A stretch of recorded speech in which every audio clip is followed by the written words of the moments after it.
నుంచి ఆకాశంలో చూస్తే సౌత్ ఈస్ట్ నుంచి ఈస్ట్, ఈస్ట్ నుంచి నార్త్ ఈస్ట్ నుంచి ఈస్ట్, ఇలా జరుగుతుంది. ఓకే, కాకపోతే ఈ మధ్య కాలంలో ఏం చేశామంటే మానవులు చేసిన కొన్ని దుశ్చర్యల వల్ల ఈ యొక్క తీవ్రత, చలి తీవ్రత కానివ్వండి, లేదా ఈ యొక్క మిగతా సమ్మర్ కానీ మనకి తీవ్రంగా అవుతుంది. అదే కాకుండా చూడండి, ఈ మధ్య కాలంలో మనం చూస్తున్నాం మాన్సూన్ తర్వాత అసలు మనకి ప్రశాంతంగా ఉండాలి పరిస్థితి, కానీ మాన్సూన్ తర్వాత ఇప్పుడు కొత్త సీజన్ మొదలైంది, సైక్లోన్ సీజన్, విపరీతమైన సైక్లోన్. మొన్న మనం చెన్నైలో కూడా చూసాం. సో ఇదంతా ఏంటంటే ఓషన్ వాటర్ టెంపరేచర్స్ ఇంక్రీజ్ కావడం వల్ల జరుగుతుంది. అయితే ఏదేమైనప్పటికీ ఈ మార్పులు అయితే ఉన్నాయి. అయితే ఇలా పూర్వకాలం నుంచే మన పూర్వీకులు ఇలా ఈ ఈక్వినాక్సెస్ ని, సోల్స్టిస్ ని వాళ్ళు వేచి ఉంచి చూసేవారండి, ప్రతిరోజు గమనించేవారు. సో ఇక్కడ నేను మీకు 2 రిఫరెన్సెస్ ఇస్తాను. మీకు యునైటెడ్ కింగ్డమ్ లో మీకు ఏంటంటే మీకు అక్కడ స్టోన్ హింగ్ అని ఉంటుంది అనమాట. ఓకే, అది ఒక రాతి కట్టడం అని. సో దాన్ని ఏం చేశారు అంటే ప్రతి సంవత్సరం ఈ 4 సార్లు జనాలు అక్కడికి వెళ్తారు, విశ్వవ్యాప్తంగా ప్రజలు. ఎప్పుడెప్పుడు మార్చ్ లో ఈక్వినాక్స్ జరిగినప్పుడు, జూన్ లో సోలిస్టిస్, సెప్టెంబర్ ఈక్వినాక్స్, మళ్ళీ డిసెంబర్, అక్కడికి వారు వెళ్తారు. వెళ్ళి అసలు ఆ సూర్యుడు యొక్క గమనాన్ని వాళ్ళు చేసి ఫోటో తీసుకుంటారు. పెద్ద టూరిజం ప్లేస్ అది. కొన్ని వేల సంవత్సరాల క్రితం అది ఆ కట్టడం ఏర్పడింది. అయితే మనందరికీ తెలియని విషయం ఏమిటి అంటే మన హైదరాబాద్ నుంచి 200 కిలోమీటర్ దూరంలో కనుక మీరు మక్తల్ వెళ్తేనండి, మక్తల్లో మీకు అక్కడ 3 మాల్ విలేజ్ అని ఉన్నదండి. సో 2022లో అక్కడ మేము ఒక పరిశోధన కూడా చేశాం. అక్కడ ఏం జరిగిందంటే మీరు అక్కడికి వెళ్తే ఒక 80 రాళ్ళు, అప్పటి వాళ్ళు 3500 సంవత్సరాల క్రితం ఆ రోజుల్లో ఉన్న ప్రజానికం అక్కడ ఆ రాళ్ళని వారు ఇలా ఏర్పాటు చేశారన్నమాట. 3 మాళ్ళు మన తెలుగు రాష్ట్రాల్లో, మన నారాయణపేట ఇంతకుముందు మహబూబ్నగర్ డిస్ట్రిక్ట్ లో ఉండేది, నారాయణపేట డిస్ట్రిక్ట్ ఇప్పుడు అది.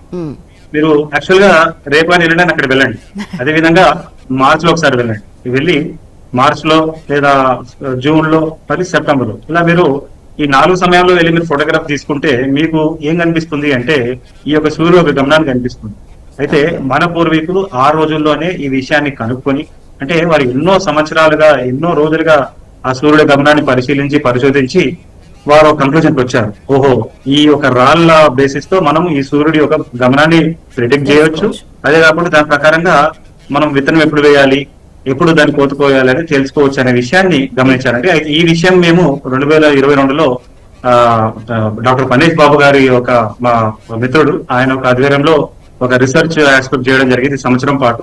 అంటే నిజంగా అప్పటి వాళ్ళు అట్లాంటి పరిశోధన చేశారా, అప్పుడు ఆ రాళ్ళు ఊరికనే పెట్టారా, లేకపోతే నిజంగా అదేమైనా పనికొచ్చిందా అనే విషయాన్ని మేము తెలుసుకోవడానికి ప్రయత్నం చేశామండి. సో అది మీరు పిక్చర్స్ లో కూడా మీరు చూడొచ్చు. దాని మీద టైమ్స్ ఆఫ్ ఇండియా ఒక ఇన్వెస్టిగేటివ్ ఆర్టికల్ కూడా రాసింది. సో దాన్ని పరిరక్షించుకోవాల్సిన అవసరం కూడా ఉందని చెప్పు.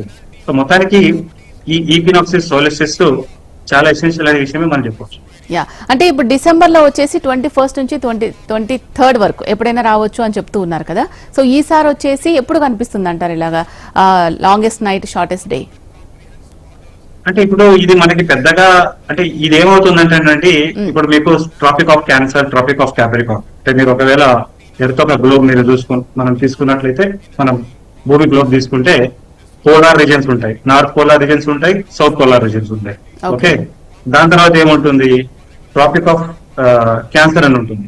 ఓకే, దాని తెలుగులో అయాంశమా అది I don't know, sorry. So అదే విధంగా మళ్ళీ ట్రాపిక్ ఆఫ్ క్యాప్రికాన్, ఇట్లా మీకు భూమి మొత్తం కూడా మళ్ళీ ఈక్వేటర్. ఓకే, సో ఈ రకంగా మనకు విభజించి ఉంటుంది.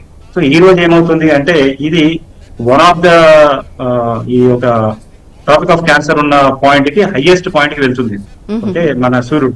అంటే మీరు ఒకవేళ అంతరిక్షం నుంచి చూస్తే, అంటే ఇక్కడ ఒకటి అర్థం చేసుకోవాలండి మన ప్రేక్షకులు, అంతరిక్షం నుంచి చూస్తేనేమో మన ఎర్త్ గ్లోబ్ మీద మీకు ఈ హైయెస్ట్ పాయింట్ కి వెళ్తుంది. ఇదే మనం స్కూల్లో చదువుకున్నాం.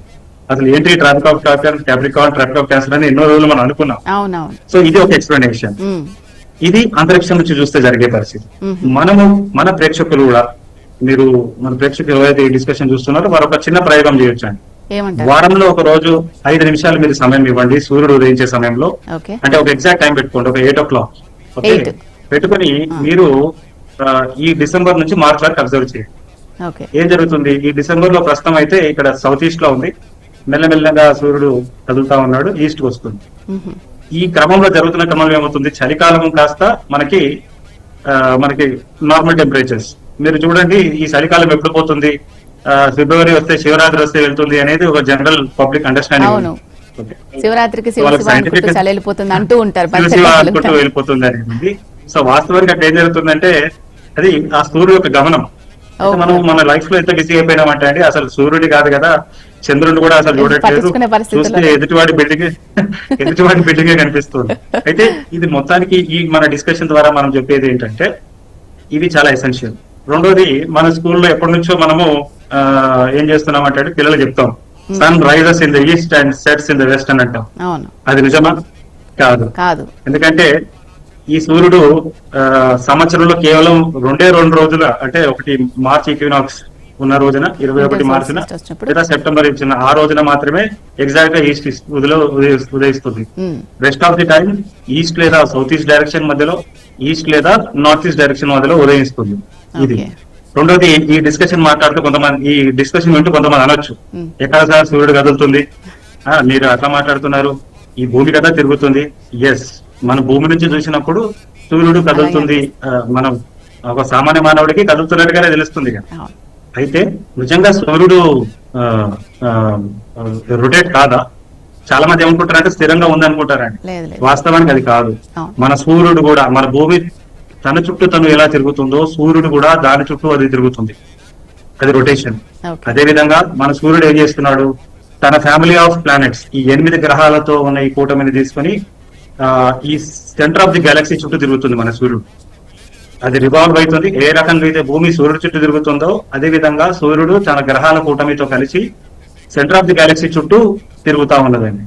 అదే విధంగా ఈ సూర్యుడు తన చుట్టూ తన తిరుగుతుంది. ఒకసారి తన చుట్టూ తన తిరగడానికి దాని ఈక్వేటర్ భాగంలో అయితే 30 రోజుల దాకా పడుతుంది.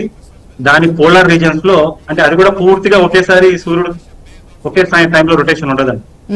చాలా విచిత్రం, చాలా ఆశ్చర్యకరమైన విషయాలు మీరు మన పరిశోధన చేస్తే తెలుస్తాయండి. సో ఈ రకంగా ఈ సూర్యుడు కూడా తన చుట్టూ తను తిరగడం అనేది జరుగుతుంది. సో మొత్తానికి ఇవన్నీ కూడా మనిషి జీవితం మనం బతకడానికి చాలా అనుకూలమైన పరిస్థితులు కలిగిస్తున్నాయని చెప్పుకోవచ్చు. అయితే వీటిని అర్థం చేసుకోవాలి. లాంగెస్ట్ నైట్ షార్టెస్ట్ డే లో సూర్యుడు ఎప్పుడు ఉదయిస్తాడు? రేపు 8, 9 అవ్వచ్చా? ఇప్పుడు మీరు టైం చూస్తే, అంటే మామూలు కంటే మీరు ఒకవేళ కంపేర్ చేసి చూస్తేనండి, సమ్మర్ అంటే ఈ సంవత్సరం సమ్మర్ లో మీరు టైం చేసి చూస్తే మీకు ½ అవర్ టు 45 మినిట్స్ తేడా ఉంటుందండి. నేను యాక్చువల్ గా ఇందాకే నేను రైజింగ్ టైం సెట్టింగ్ టైం నేను చూశాను 1 సెకండ్. Try to. సో ఏదేమైనా సరే ఇలా ఈ లాంగెస్ట్ నైట్ అనేది చెప్పడానికి మనము ఉంది. అయితే ఇది ఆస్ట్రోనామికల్ గా తీసుకున్నట్లయితే, అంటే మీరు అడుగుతున్న పాయింట్ ఏంటంటే ఎగ్జాక్ట్ పాయింట్ ఎప్పుడు ఈ వింటర్ సాలిస్టిస్, ఇది వింటర్ సాలిస్టిస్ వచ్చింది అని ఎప్పుడు చెప్పొచ్చు అంటేనంటే రేపు 2 గంటల 20 నిమిషాలండి. 2 గంటల 20 నిమిషాల సమయంలో I have to be specific about the time, ఎందుకంటే యూటీసీ టైం ఏంటి 9:20 ఉందండి. So it is I have to check this one once. So UTC అంటే యూనివర్సల్ టైం, అది దాని ప్రకారంగా అయితే అది 9:20. దానికి మనం 5.5 hours యాడ్ చేసుకోవాలి. సో సుమారుగా ఒక 2:30 నుంచి 2:50 సమయంలో మీకు ఈ యొక్క వింటర్ సాలిస్టిస్ ఏర్పడింది అనేది మనం